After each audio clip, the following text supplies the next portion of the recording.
আপনি কি লক্ষ্য করে দেখেছেন আপনার সন্তান পড়া কিছুতেই মনে রাখতে পারছে না? সারাদিন পড়েও পরীক্ষায় সবই ভুলে যাচ্ছে। খেয়াল করে দেখুন তো, আপনার সন্তানের গলা কি স্বাভাবিকের চেয়ে একটু ফোলা লাগছে?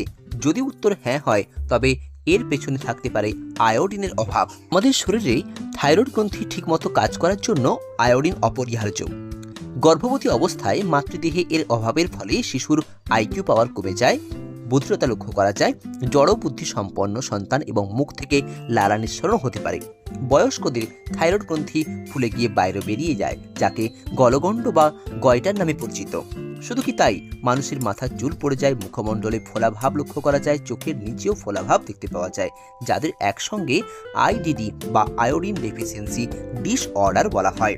তাই আয়োডিনের অভাব থেকে মুক্তি পেতে খাদ্য তালিকায় আয়োডাইজড সল্ট রাখুন, সামুদ্রিক মাছ, চিংড়ি, গেঁড়ি, গুগলি, টাটকা ফল, দুধ এবং দুগ্ধজাত খাদ্য এবং ডিম রাখুন।